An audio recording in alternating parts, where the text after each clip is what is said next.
this is my office, and there's a few pictures of interest here that I want to show you. First of all, this is Ben-Gurion, David Ben-Gurion, Israel's first prime minister when he worked at the winery.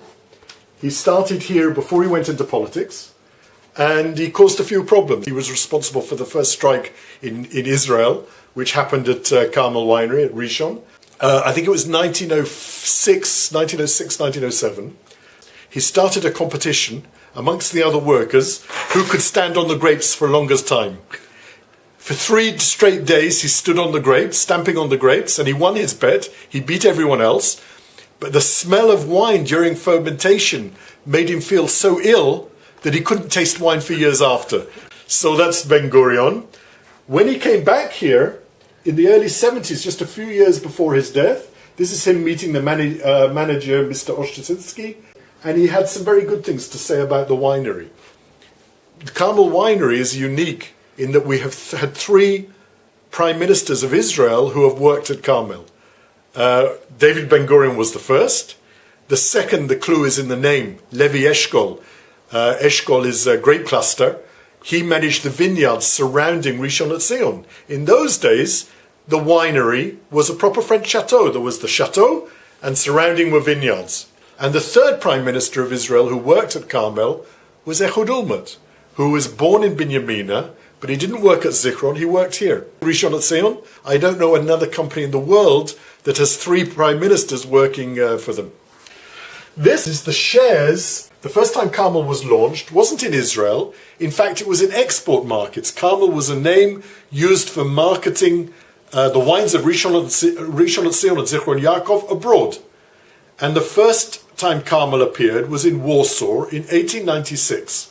And these are the shares that they sold for the Carmel Wine Company in Warsaw, which was the first Carmel Wine Company to exist. Now this is a lovely picture and very interesting. Firstly, it is a real branch of Carmel Winery in Rehov Ben Yehuda in Jerusalem. This building is now a bank discount.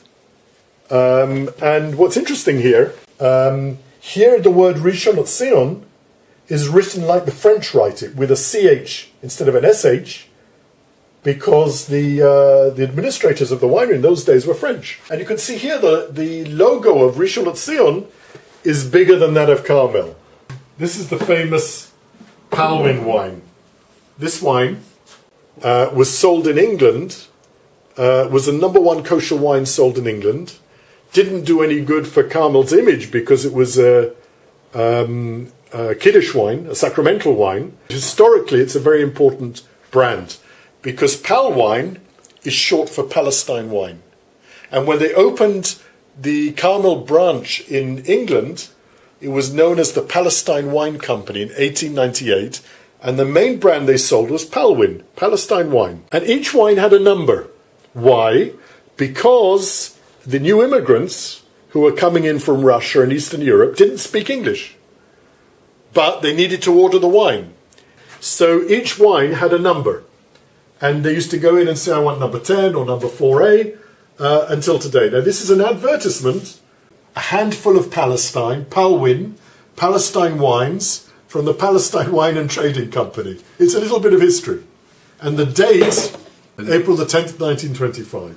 This is another famous old label, and you can see the name Palwin in here. You can see Rishon LeZion, this time written with an S, and again the number. This is one of the first selected wines. You can see selected was then over 40 years old, and it's now Israel's biggest selling brand. This is the selected of today. Okay? However, in those days, selected was just a description on the label. You can see this the early 70s, and it's one of the earliest varietal wines in Israel as well, where the wine is named after the dominant grape variety. I was born in 1957. This wine is from 1958. And you can see Carmel's present sparkling wine. So this is a wine that's nearly 60 years old.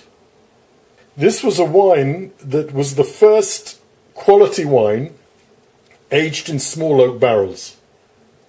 Until then, wines weren't aged in oak, or they were aged in big oak barrels, not small oak barrels. So this wine is aged in small oak barrels, and the winemaker, Freddie Stiller, didn't have any barrels for wine. But in those days, he had a lot of Limousin oak barrels for brandy. So without telling the manager of the winery, he used some of the barrels he had for brandy to age the wine. And this wine lasted for 20 years. It was a miracle wine, and it was really the first quality wine in Israel. This is the important poster which records the fact when Carmel, the historic winery, joined the world of quality wines by winning one of the most important prizes, or arguably the most important prizes ever awarded to an Israeli winery. You can see what it says.